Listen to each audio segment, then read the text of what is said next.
"Don't touch that receipt," the poor waitress whispered, and the whole restaurant heard the terror in her voice before anyone understood why.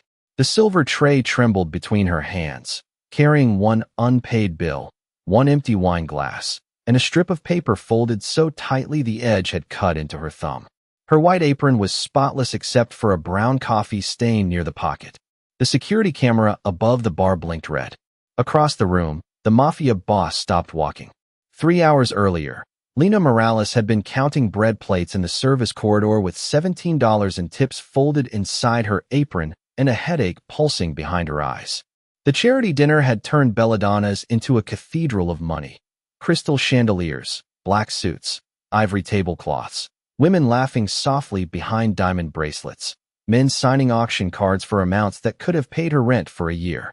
Lena moved through it the way she had learned to move through expensive rooms, quietly, carefully, making sure nobody had to notice how tired her shoes were. Her left heel had split at the seam last week, so she had taped it from the inside. Every step pinched. She did not limp. She had 2 tables, a late bus to catch, and a little brother waiting at home with algebra homework spread across the kitchen counter. Table 7 had been strange from the beginning. The man in the gray coat did not order wine. He did not touch the menu. He sat near the kitchen door where the light from the dishwasher steam turned his face pale and blurred. "Hot water," he had said, voice scraped thin. "No lemon." Lena brought it without asking questions. She noticed things because noticing was how poor people survived. The yellow hospital band tucked under his sleeve, the way he kept his left hand hidden, the fact that he watched the manager's office more than the dining room. When she returned with bread, the man was gone. Only the receipt remained under the basket, folded once, with a name written on the back in blue ink. Lena had read it, and something in her chest had gone cold. Not because she knew the name, because she knew fear when someone left it behind on paper. Now Victor Hale, Belladonna's general manager, stood in the center of the dining room holding his tablet like a judge holding scripture. His smile was gentle enough to fool strangers. "Lena," he said, soft and disappointed, "no one here wants to embarrass you. We understand pressure. We understand bills. But $4,800 is not a misunderstanding." The room went still in that rich person way, where nobody gasped because silence was cleaner. Someone set down a fork. A woman near the auction table covered her mouth, not from shock, but to hide the shape of a smile. Victor turned the tablet so everyone could see the POS screen. Table 7 paid cash. You were the last employee assigned to the bill. The money never reached the register. Lena felt every eye land on her apron, her worn sleeves, the cheap pin behind her ear. She could have defended herself. She could have said she had never stolen so much as a dinner roll. Instead, she tightened her fingers around the receipt on the tray. "I didn't take the money," she said. Her voice did not shake until the second sentence. "And this paper cannot disappear." That was when Adrian Voss entered through the front doors with 2 men behind him and Winter still clinging to his black coat. Conversations died differently for him. Not politely. Instinctively. Victor's smile sharpened for half a second before becoming respectful. "Mr. Voss, I apologize for the disturbance. A small employee matter." Adrian did not look at Victor first. He looked at Lena's hands, at the blood rising where the receipt had cut her thumb, at the way she protected the paper from everyone except the truth. "Give it to security," Victor said. Lena stepped back. The tray gave one small silver sound. Adrian's eyes narrowed, not with trust, not yet, but with recognition of something that did not fit. A guilty thief protected money. This waitress was protecting a name. "Stop," he said. One word, low enough that the chandeliers seemed to hold their breath. And as Lena lowered the tray, the folded receipt loosened just enough for Adrian to see the blue ink bleeding through the back. Elias Voss.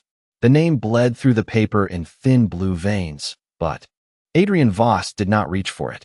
He only looked at Lena, then at Victor, then at the red light blinking above the bar camera, as if it had begun lying out loud. "Show me the register," he said. Victor's smile held, polished and patient, the kind of smile men used when they wanted a room to believe they were being reasonable. "Of course," he said, turning the tablet toward Adrian with both hands. "Transparency protects everyone." The word everyone landed on Lena like a door closing. She stood with the silver tray against her waist, thumb stinging, apron pocket damp from the wet rag she had shoved there during dessert service. Behind her, the kitchen breathed in bursts. Dishwasher steam, plates clattering, a busboy whispering her name like it might get him fired. The dining room watched without moving. Rich people love justice when it happened to someone else. Victor tapped the screen. Table 7. Total, for 1,800. Cash payment marked received at 9:12 p.m. Server assigned. Lena Morales. Cash drawer opened at 9:14. Deposit missing by reconciliation. He did not accuse her directly. He didn't need to. Every number was a finger pointing at her face. Lena swallowed and looked at the timestamp.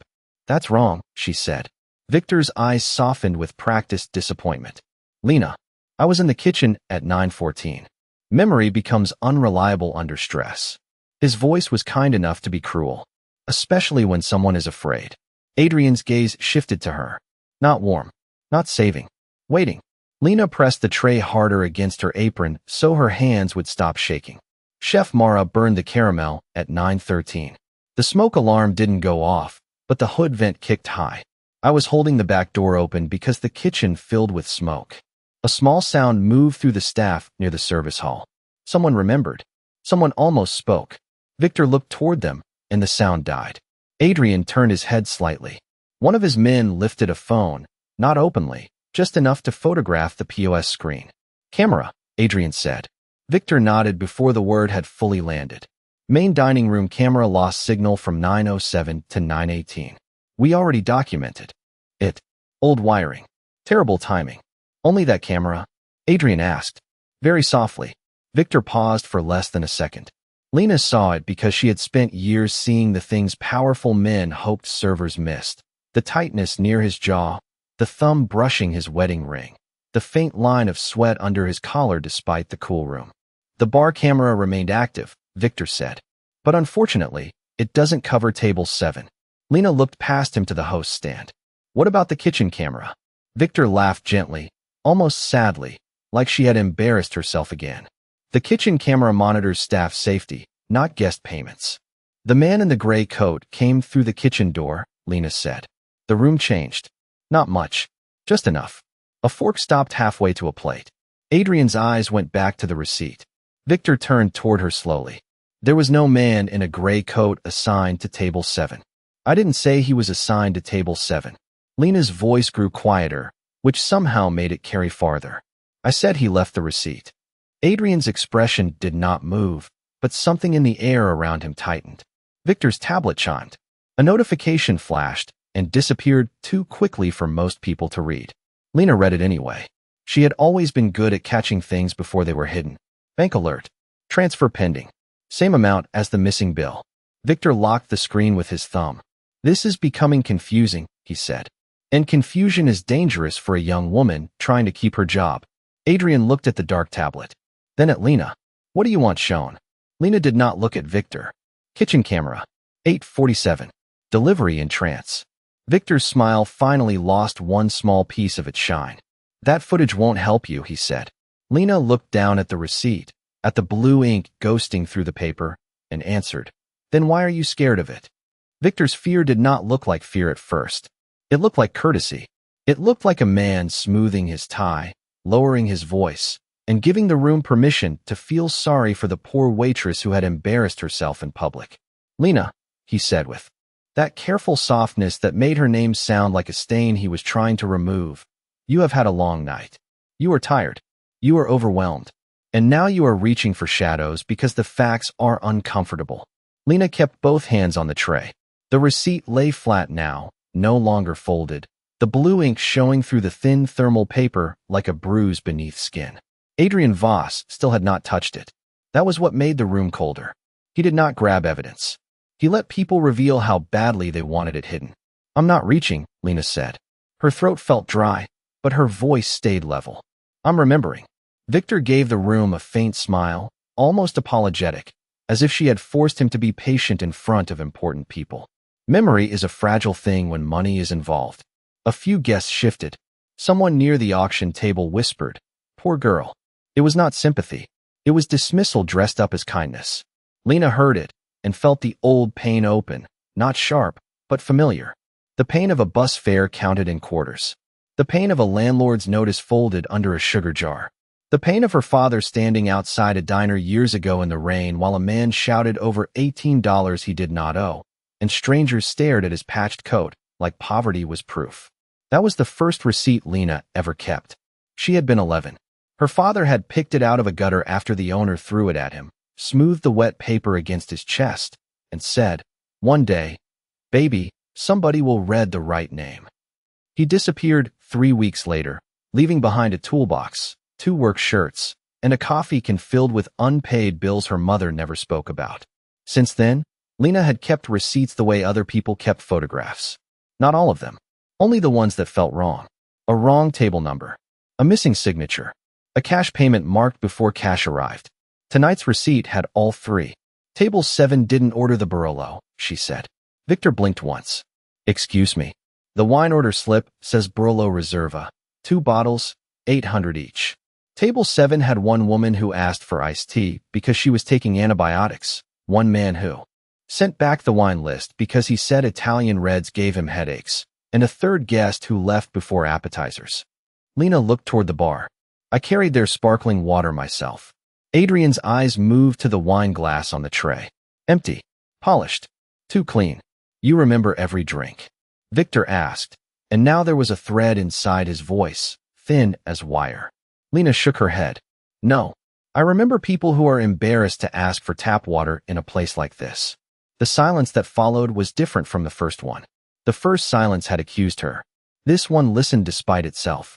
Adrian turned his head slightly toward the bartender, a gray-haired man whose hands had stopped drying the same glass. Barolo, Adrian said. Not a question. The bartender's mouth opened, then closed when Victor looked at him. Lena saw it. Adrian saw Lena see it.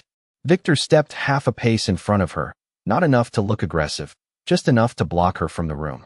Mr. Voss, with respect, servers often confuse tables during high-volume events. That is why we rely on the system. Then show the wine slip, Adrian said. Victor's smile stayed in place, but his fingers tightened around the tablet. The physical slips are discarded after entry. No, they're not, Lena said. She reached into her apron pocket and pulled out a damp strip of paper, its edge torn, its ink smudged where the coffee stain had soaked through. Mara keeps them until close because last month you blamed her for a missing champagne order. The bartender looked down. The chef in the service corridor went very still. Victor's eyes flicked to the paper for 1 second too long. Lena placed the strip beside the receipt on the silver tray. The wine slip was marked table 17, then scratched over and changed to 7 in a different pen. Adrian finally moved. Not toward Victor. Toward the paper. He bent just enough to read the handwriting, and for the first time his face lost all polite distance. On the back of the wine slip, pressed faintly through the damp paper, was the same blue ink as the receipt, and the same 2 words written smaller, almost hidden. Remember, Elias. Adrian read the 2 words once, then looked up without changing expression. That was worse than anger. Anger would have given Victor something to answer. This silence gave him nothing, so he filled it himself. This is exactly why staff materials should not be handled on the floor, Victor said, his tone low, regretful, almost fatherly. A torn wine slip, a nervous server, a room full of donors. Small things become stories very quickly. He turned to the guests with a gentle lift of his hand, inviting them back into the version of the night he controlled. Ladies and gentlemen, please continue enjoying the auction. We'll resolve this privately. Privately meant where nobody could hear Lena say no. 2 security men stepped toward her, not rough, not threatening, just big enough to make her look smaller between the white tablecloths and the gold-framed mirrors. One of them held out a leather folder. Inside was a written statement already printed, already waiting for her signature. Lena saw the first line before he spoke. I accept responsibility for the missing cash due to personal hardship. The words personal hardship sat there like a polite knife. Victor's voice softened even more. This protects you, Lena. No police. No public record. You keep your dignity, and we handle repayment quietly through payroll deduction. A woman near the champagne tower sighed, as if Victor had shown mercy. Lena felt the room press inward. Her taped heel throbbed inside her shoe. Her name tag had turned crooked against her apron, the cheap plastic catching the chandelier light. For 1 second, she wanted to disappear, so badly it felt like hunger. Then she set the silver tray down on the nearest empty table, slowly, carefully, without letting the receipt slide. The small sound of metal touching linen cut through the room. She straightened her name tag. "That statement is false," she said. Victor's smile did not move, but something behind his eyes shut. "Lena, I would strongly advise you not to make this harder. I won't sign a lie. No speech. No tears. Just 6 words, small enough to be ignored and clean enough to be remembered." Adrian's gaze moved from her face to the folder, then to the security guard, holding it. "Who wrote that?" he asked. The guard looked at Victor. Victor answered smoothly. "Standard HR template." "For theft?" Adrian asked. "For employee incidents." Before the employee explains? The room got colder. Victor gave a faint, embarrassed laugh, the kind meant to make Adrian seem unreasonable without saying so. "Mr. Voss, in hospitality, we often know the truth before people are emotionally prepared to admit it." Lena's fingers curled around the edge of the table. That was how men like Victor did it. They did not call you poor. They called you pressured. They did not call you stupid. They called you overwhelmed. They did not silence you. They protected everyone from your confusion. A board member in a navy dress stepped forward then, one of the charity chairs, silver hair pinned perfectly, pearl earrings glowing against her neck. "Adrian," she said, using his first name with the confidence of someone who donated enough to survive mistakes. "Surely this can wait. The foundation has press in the room. A server's payroll dispute shouldn't derail a cancer fundraiser." Lena flinched before she could stop herself. Cancer fundraiser. Her mother had died owing money to a hospital that still mailed pink envelopes every month like grief came with interest. Adrian saw the flinch. He did not ask about it. Not yet. He only looked at the charity chair until she lowered her eyes first. "It is not a payroll dispute," he said. Victor saw the danger and moved quickly. "Then let's test it." He gestured toward Lena with open palms, generous as a priest. "If Miss Morales is confident, she can tell us the name of the supposed man in the gray coat. Full name, reservation, payment method, anything verifiable." It was a clever trap. If she guessed, she looked desperate. If she stayed silent, she looked guilty. Lena looked at the receipt, then at the wine slip, then toward the kitchen door where steam still curled under the frame. "I don't know his full name," she said. A murmur passed through the room. Victor's shoulders eased. Adrian did not move. Lena continued, but he held the hot water with his left hand because his right wrist had a yellow hospital bracelet. "He came through the delivery entrance at 8:47, and whoever let him in used a key card, because I heard the reader beep twice." Victor's relief froze halfway across his face. "Many doors beep," he said too quickly. Adrian turned his head. "Twice." Lena nodded. "First beep denied. Second accepted." Adrian looked at Victor's tablet, still locked in his hand. "Pull the delivery log." Victor smiled again, but now it sat wrong on his mouth. "Of course." He tapped the screen, pretending to search, pretending the night still belonged to him. "That may take a moment." Adrian's eyes dropped to the leather folder still open in the guard's hand. At the bottom of Lena's confession, beneath the signature line she had refused to touch, was a timestamp printed in small gray text. 8:46 p.m., 1 minute before the man in the gray coat ever entered the building. The timestamp sat at the bottom of the confession like a fingerprint left by someone who believed poor women never read the fine print. Adrian did not point at it. He did not announce it. He let the room sit with the shape of its own mistake, while Victor's thumb hovered over the tablet screen. The charity chair shifted in her pearls. The security guard holding the folder lowered it half an inch, suddenly aware that paper could become evidence if the wrong man decided to read it. "Delivery log," Adrian said again. Victor nodded, still composed, still handsome in the cruel way polished men could be handsome under chandeliers. "Of course. I'm pulling it up now." He tapped twice, swiped once, then frowned with professional disappointment. "That's odd. The system is lagging." Lena watched his hands instead of his face. His left thumb moved too quickly to the corner of the screen, the way someone closes a door before smoke gets out. "It didn't lag when you showed my name," she said. A few guests turned toward her, offended by the sharpness of truth coming from someone in an apron. Victor's smile thinned. "Lena, please. This is not the time to become combative." Adrian looked at her. What else? It was not comfort. It was permission to continue bleeding facts. Lena inhaled. Her ribs felt tight beneath the cotton of her uniform. The gray coat. He left something under the breadbasket. Victor's head lifted. No, he didn't. Too fast. The room heard it. Victor heard the room hear it. He recovered with a small, weary sigh. What I mean is, all abandoned items are logged by staff. Nothing was turned in. Lena looked toward the service corridor, where the linen bins waited near the kitchen door. Because Mr. Hale ordered the breadbaskets cleared before dessert. Standard reset procedure. Dessert hadn't started. The silence stretched so thin that the ice in someone's glass cracked. Lena stepped away from the tray. One guard moved as if to block her, but Adrian's eyes flicked to him, and the man stopped breathing for a second. Let her walk, Adrian said. For words. The guard stepped back. Lena crossed the dining room with every stare following the tape on her heel, the cheap black skirt, the name tag she had just straightened with hands that no longer shook.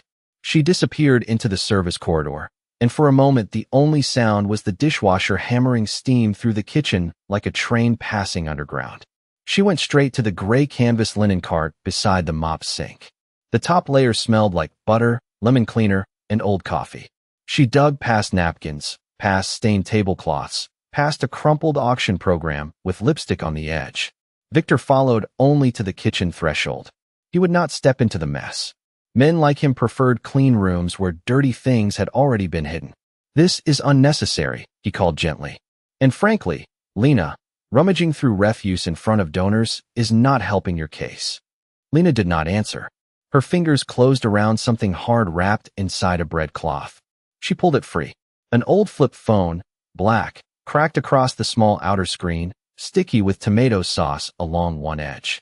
The kind of phone no one in that room would carry unless they had a reason to stay invisible. She returned to the dining room and placed it on the silver tray beside the receipt and wine slip. The phone buzzed once, weakly, as if it had waited all night for the right witness. A notification flickered, one unsent voicemail. Victor gave a soft laugh. A discarded phone. That could belong to any delivery driver, any dishwasher, any guest from any night. Adrian stared at the phone without touching it. Something in his face went still in a different way. Not colder, older, like the room had opened a door behind him and let in weather from 20 years ago. Open it, he said. Lena looked at him. I don't know the password. The phone buzzed again. On the cracked screen appeared one saved contact name, A. Voss. Adrian's consigliere, who had been silent near the bar, lost all expression. Victor saw it and tried to move the story away from the tray. Mr. Voss, with respect, your family name is not uncommon in this city's business circles. Adrian finally touched the phone. He picked it up like it weighed more than metal and plastic. His thumb brushed the cracked hinge, and his gaze dropped to a tiny scratch carved into the back cover, EV. He did not look at Victor then. He looked at the consigliere, the man who had handled his family records for 15 years. Marco, Adrian said softly, and the older man's face went gray before Victor's did. Marco's face turned gray in a way no chandelier could soften. Adrian saw it, and the room saw Adrian see it. That was when the night became quieter than fear. Victor was still standing near the edge of the service corridor with his hands folded, still wearing that careful expression of sympathy, but the old phone had changed the air. It sat on the silver tray beside the receipt and the torn wine slip, buzzing once every few seconds like a trapped insect. Adrian did not raise his voice. He did not threaten anyone. He simply looked at Marco and said, Password. Marco swallowed. I don't have it. Adrian's eyes stayed on him. You had my father's files. Business files, Marco said, too quickly, then caught himself. Old business files. Nothing personal. Lena heard the word father and felt the floor tilt beneath her taped shoe. Elias Voss was not just a name on the back of a receipt. He had been someone's father. Someone powerful enough that a room full of millionaires now seemed afraid to breathe. The dishwasher hissed behind the kitchen doors. Steam curled. Under the frame, carrying the smell of lemon soap and burnt sugar from the dessert station. For one small second, Lena thought of her mother standing over a sink at midnight, arms red from hot water, telling her to rinse plates before the food dried, because people always punished poor women for leaving proof behind. Adrian handed the phone to one of his men. Airplane mode. Photograph everything. No one plugs it in. Then he turned to Lena. What do you want? The question confused her more than any accusation had. Everyone else had asked what she had done, what she had taken, what she was willing to sign. No one had asked what she wanted. Lena looked at the receipt, at the blue ink, at the phone with EV carved into its scarred back. Her voice came out low. I don't want money. Victor gave a faint, wounded smile, as if she had disappointed him by pretending not to. Lena, no one suggested. Adrian did not look away from her. Lena kept going. I want to know why my mother used to cry when this restaurant came on the news. I want to know why bills followed us after she died, but nobody ever said her name unless they needed someone to mop a floor. I want the lie to stop. The room did not know what to do with that kind of answer. It was too plain to mock and too heavy to dismiss. Adrian's expression changed by almost nothing, but his silence deepened. He turned to Marco. Archive room. Victor stepped forward at once, smooth as closing velvet. Mr. Voss, the lower archive contains private corporate records. Chain of custody matters. If we start pulling documents in the middle of a gala, any competent attorney could argue contamination. It was reasonable, polite, nearly perfect. Adrian nodded once, as if Victor had made a useful point. Then call mine. His second man was already dialing. No drama, no raised voices, just a quiet order, and somewhere beyond the velvet ropes of the charity auction, the machinery of power began to move. While they waited, Adrian asked for the delivery log again. This time Victor handed over the tablet, but not before his thumb brushed the screen. Lena noticed the motion. So did Adrian. The log appeared clean. No entry at 8:47. No. Denied scan. No accepted scan. Nothing but a neat blank where a beep had existed in Lena's memory. Victor exhaled softly. As I said, confusion. Lena stared at the blank space, then at the service door. That log is wrong. Where you are. Victor's voice was gentle enough to pass for concern. Adrian looked at her. How do you know? Lena pointed to the old phone. Because when the reader denied the first card, the door didn't open. I heard him knock twice after that. Then the second beep worked. Whoever let him in was already inside. Adrian's eyes went to the employee board near the kitchen, where tonight's shift log hung under scratched plastic. He walked to it himself. No one followed until he lifted the page. The names were written in black ink, except one correction near the bottom. Lena Morales, break change from 8:45 to 9:15 in blue ink. Same shade as the receipt. Same pressure in the downstroke. Adrian stared at it long enough that Marco whispered, Adrian. That whisper was the mistake. Not Mr. Voss. Not Sir. Adrian. Familiar. Afraid. Adrian turned slowly, and in that moment, he understood the shape of the room he had trusted for years. Victor controlled the restaurant, but Marco had controlled the history. And both of them had let a waitress stand beneath crystal lights holding the truth like trash. Marco did not move when Adrian turned toward him. That was how guilt first entered the room, not as confession, but as stillness. Victor noticed it too and tried to step between them with another clean sentence. I think we're letting old family matters complicate a simple staffing issue. Adrian looked at him, and Victor stopped smiling 1 second too late. Then simplify it, Adrian said. He took the blue ink shift log from the employee board and placed it face down on the nearest service table. Beside it, he set the receipt, the torn wine slip, and the old phone. For small things. For pieces of trash, if a room wanted a poor waitress to stay poor. Lena stood behind the table with her hands folded in front of her apron, close enough to see the sauce dried along the phone hinge, far enough that no one could accuse her of touching anything. The security camera over the kitchen door blinked red. The charity guests had stopped pretending to eat. Somewhere near the bar, a glass of untouched Brolo reflected the chandelier light like dark blood. Adrian did not ask Victor to confess. He asked him to work. Reprint the original receipt for table 7. Victor's expression relaxed slightly. That was safe ground. Systems. Screens. Authority. Of course. He tapped the tablet and sent the command to the small printer behind the host stand. The machine clicked, whined, and spat out a white strip of paper. A hostess tore it off and brought it over with 2 fingers, like it had become dirty on the way. Adrian did not take it. Give it to Miss Morales. The hostess hesitated. Lena saw the hesitation. Everyone did. Then the girl placed the receipt in Lena's hand. Paper to paper. Server to server.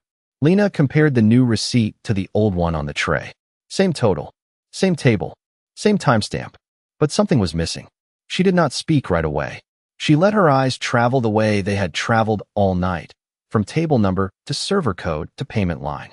Then she said, "Where's the seat count?" Victor blinked. "Excuse me. Belladonna prints seat count on every dinner receipt. It helps kitchen pacing. This one doesn't have it." Victor gave a small laugh. "A software update, likely." Lena looked at the host stand. "We didn't update tonight." The young hostess went pale.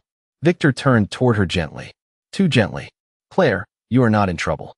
But unless you are certain, don't add confusion." Claire looked down at the floor. Adrian watched Victor comfort the girl into silence. Then he looked at Lena. "What was the seat count?" 3, Lena said. "Then 2 after the man in the navy coat left before appetizers." "And the reprint?" Adrian asked.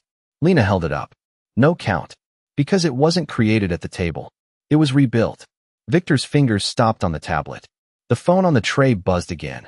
A tiny vibration that made everyone look and nobody reach. Adrian let it buzz. "Marco," he said, "open the archive request form." Marco's jaw tightened. "That requires dual approval." "Good." Adrian slid the face down. Shift log toward him. "Use Victor's." Victor smiled, but his eyes had gone flat. "I'm happy to cooperate." He reached for his manager key card, clipped inside his jacket. Lena watched his hand, not the card. The way he held it between index and middle finger, like a cigarette. Her breath caught. "That's how he did it," she said. Victor froze with the card halfway to the reader. Adrian did not look at her yet. "Explain." Lena pointed to the delivery entrance. "The man in the gray coat couldn't get in with the first card. I heard the denied beep. Whoever opened it after didn't swipe flat. He tapped the corner twice because the card sleeve was cracked." Her eyes moved to Victor's hand. "That sleeve is cracked." Victor looked down before he could stop himself.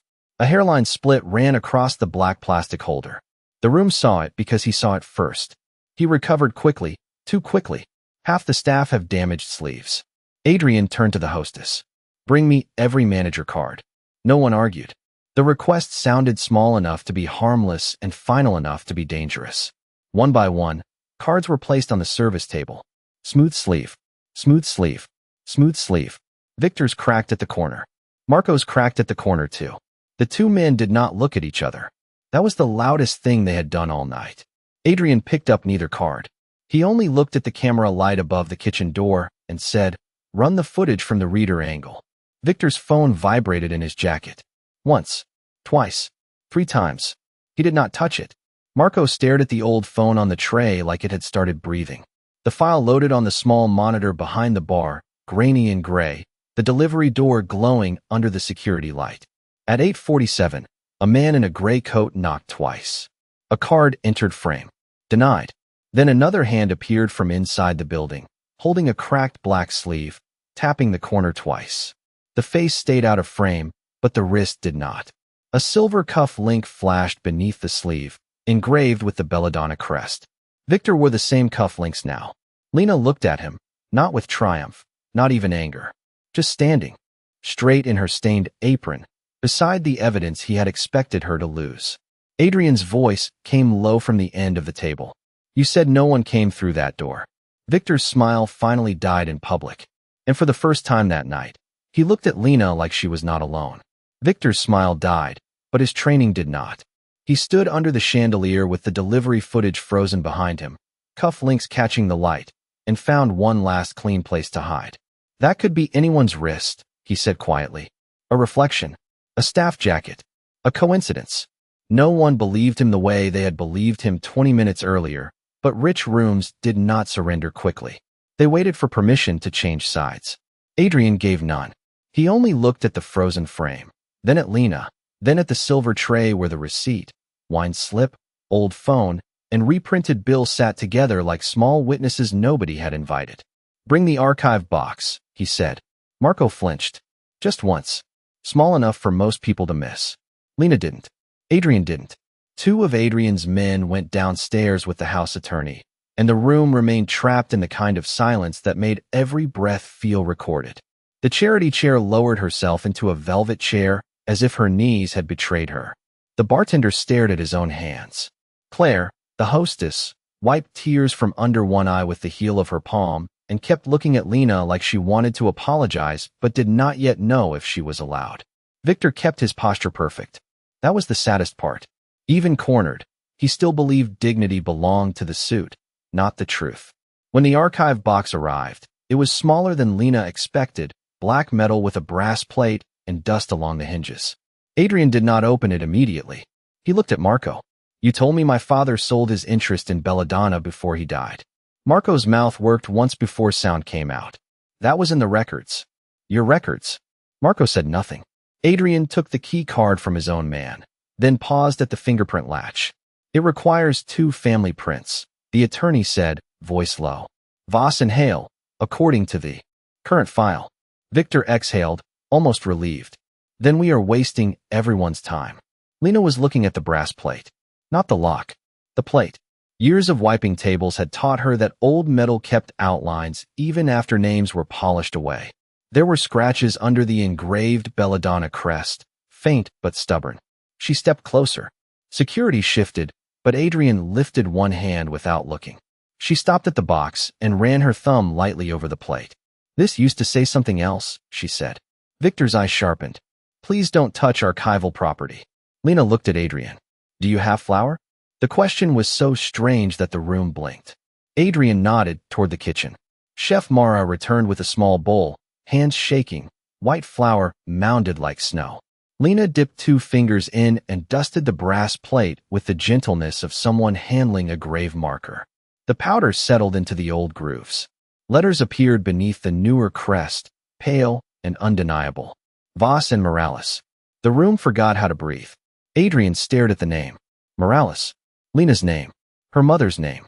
The name his family's restaurant had swallowed while he sat in private booths and let men like Victor explain the world to him. For the first time all night, Adrian Voss went pale. Not with fear. With recognition so late it looked like pain. The attorney opened the box using Adrian's print and the emergency override from the court-sealed records inside. The top folder held the original partnership contract. Elias Voss. Rosa Morales. 50% each. Attached behind it was a transfer page, dated years later, supposedly signed by Rosa. Lena saw the signature and shook her head before anyone asked. "That's not my mother." Victor laughed once, dry and desperate. "You were a child." Lena reached into her apron and pulled out the one thing she had never shown them. A folded hospital invoice, soft from years inside a wallet. At the bottom, beneath a payment plan for Rosa Morales, was her mother's signature, tired but clear. The R curled inward. The transfer signature curled out. "She signed every hospital bill the same way," Lena said. Because she said, even debt deserved the right name. Adrian took the hospital invoice, compared both signatures, and his jaw tightened so slowly the room seemed to shrink around him. Then Lena picked up the old phone. "The voicemail," she said. Her thumb pressed play before fear could talk her out of it. A man's ruined voice filled the dining room. Elias Voss. Older, breathless, unmistakable to the son who had spent years pretending grief had no sound. "Adrian, if this reaches you, Hale and Marco buried the Morales share. Rosa never sold. The girl doesn't know. Find the receipt. Blue ink. Make them remember." Adrian closed his eyes. Only for a second. When he opened them, he was no longer looking at enemies. He was looking at damage done under his name. Lena stood across from him in a stained apron, still holding the tray that everyone had tried to take from her, and said the sentence that finished what the evidence had started. "My mother was not your charity case. She was your partner." Adrian set the contract down in the center of the table, removed his ring, and placed it on top of Elias Voss's signature.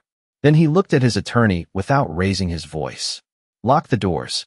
The doors locked without a sound loud enough to satisfy anyone who wanted revenge to look like a movie. No shouting. No overturned tables. Just the soft click of brass bolts sliding into place, while Victor Hale stood beneath the chandeliers and finally understood that the room he had controlled for years had become a witness stand. Adrian's attorney took the contract, the hospital invoice, the receipt, the wine slip, the old phone, the delivery footage, and the rewritten shift log one by one, photographing each piece before sealing it in clear evidence sleeves. Victor tried to speak twice. The first time, no words came. The second time, Adrian looked at him and said, "Not to her." That was all. Victor's access card was removed in front of the board. Marco's phone was taken by legal counsel. The charity chair who had called Lena a payroll dispute stood with her pearls tight against her throat while the staff watched from the service corridor, dish towels in their hands, aprons streaked with flour. Faces pale with the shock of seeing a rich room corrected. Adrian did not ask Lena to forgive anyone. He did not offer her a check as if money could polish humiliation off the floor. He turned to the board and made them say it out loud. Rosa Morales had been co-owner. The transfer was fraudulent. Lena Morales was not a thief. The missing cash had been staged to force a confession that would discredit the one person holding the receipt Elias Voss had tried to send home. One by one, the people who had looked at her apron before they looked at her face had to hear her name spoken correctly. Victor was removed before midnight, not dragged, not beaten, just walked out by corporate security while the foundation attorney called the district attorney's office. Marco resigned under investigation before he reached the lobby. The Belladonna board voted emergency restoration of the Morales share, froze all Hale-controlled accounts, and ordered a forensic audit of every tip pool, payroll deduction, employee complaint, and missing camera report from the last 10 years. At 1:17 a.m., Adrian stood in the same dining room where Lena had been accused and watched the old brass plate come down from beside the hostess stand. Under it, faint but still there, were the scars of the original letters. By morning, a temporary sign had been placed in the window, Voss and Morales. Lena did not cry when she saw it. She only touched the M with 2 fingers, the way her mother used to touch hospital envelopes before opening them.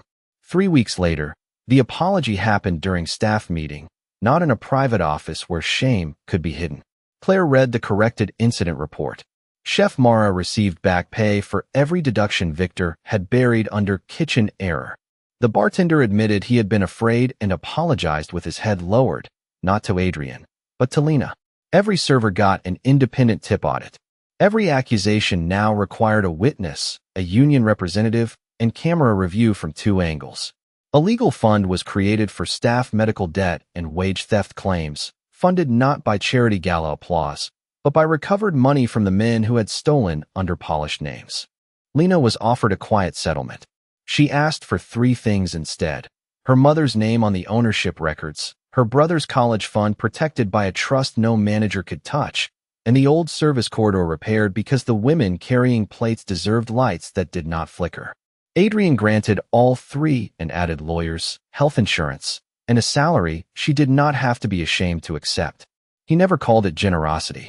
Correction, he said when she looked at him. Months later, the receipt was framed in a small office beside the kitchen, not upstairs.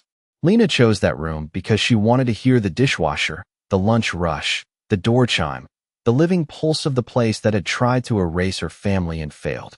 Beneath the receipt hung the old photograph, Elias Voss and Rosa Morales standing shoulder to shoulder on opening day, both young, both tired, both smiling like the future had not yet betrayed them. Lena's new name tag sat on the desk, clean and heavy, engraved in black letters. Lena Morales, partner. On her first closing night, Adrian found her alone at table 7 with 2 mugs of coffee, both hot. She slid one toward him.